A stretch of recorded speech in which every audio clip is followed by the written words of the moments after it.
Olá, pessoal da Sim São Paulo, boa noite.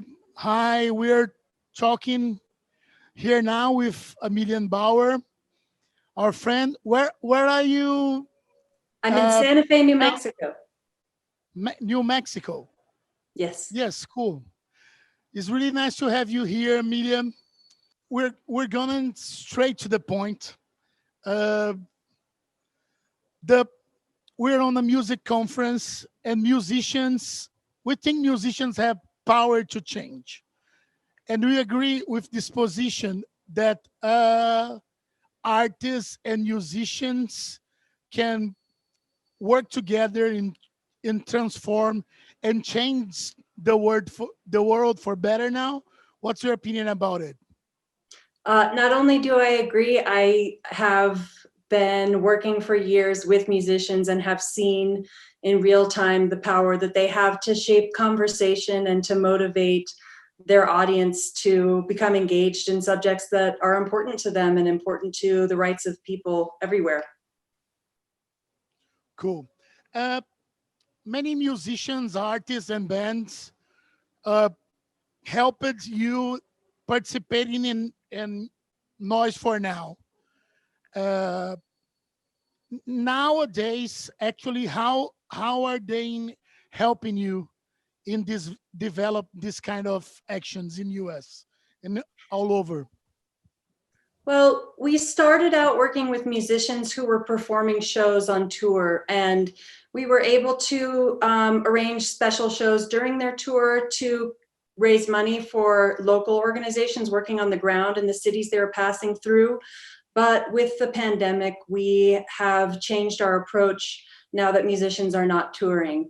And we found that providing easy ways for artists to engage with the conversation around reproductive rights in the United States, that using social media as a platform to speak about those issues was extremely powerful. And we've been able to expand the number of musicians we've been able to work with, and we've been able to reach a much wider audience than we were at our shows.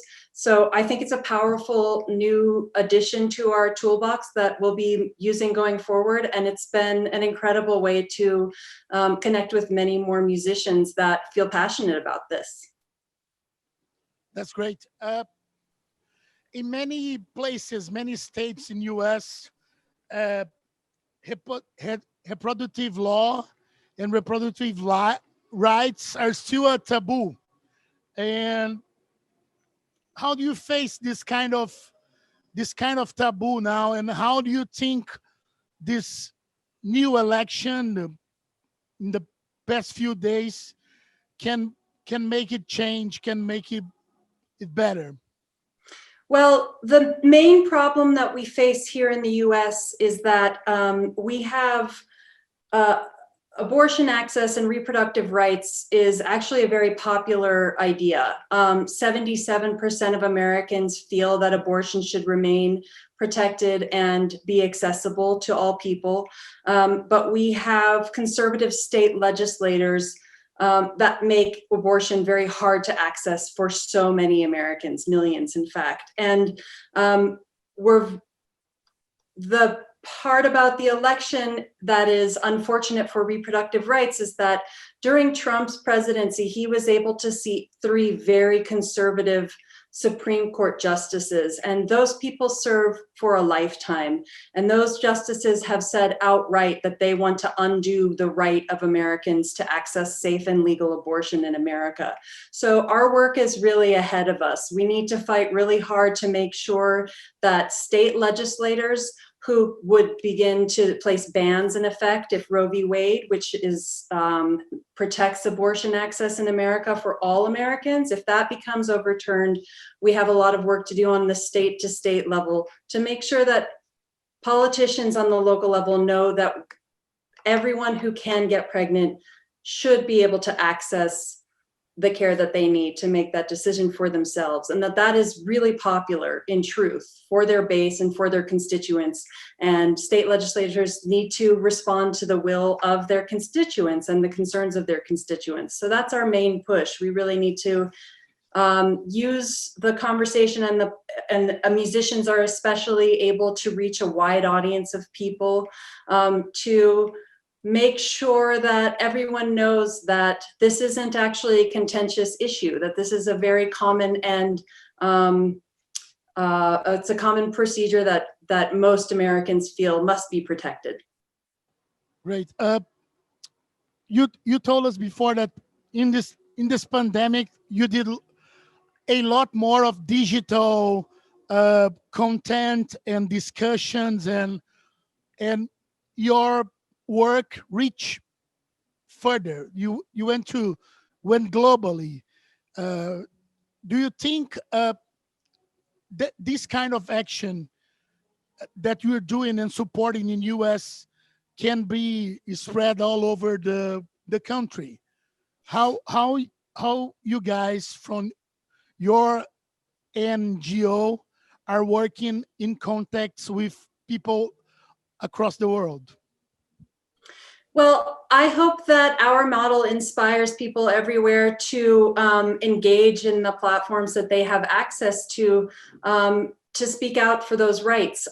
We believe that working with people on the very local level is the best way to affect change and support organizations. So we're really looking in states that are really adversely affected and looking down at the local level. But I think that the premise is the same wherever you look. So for example, we see in Poland massive uprising of people speaking out against the outlawing of abortion there. And I think that's incredibly powerful. And everyone, wherever they live, they know best the issues that they face when it comes to reproductive rights and all kinds of rights. So accessing the base of, or the network of musicians in your community, that's how we started. We reached out to, it began with a small group of musicians and it just expanded from there. So I would hope that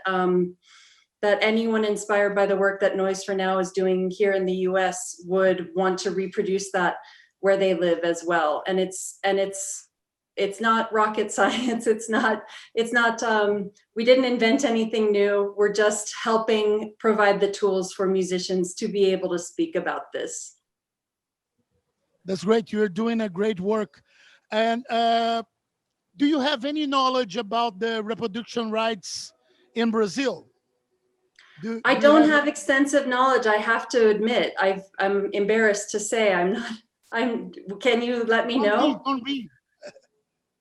Don't be embarrassed. That's okay.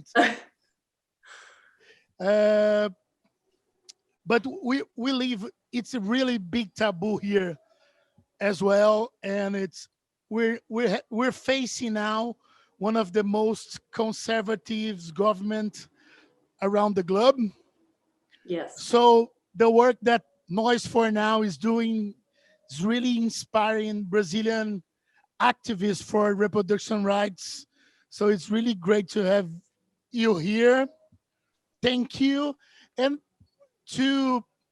I want to know what if you can name some musicians in US that we can follow here in Brazil, then we can know more about the Noise for Now movement from here.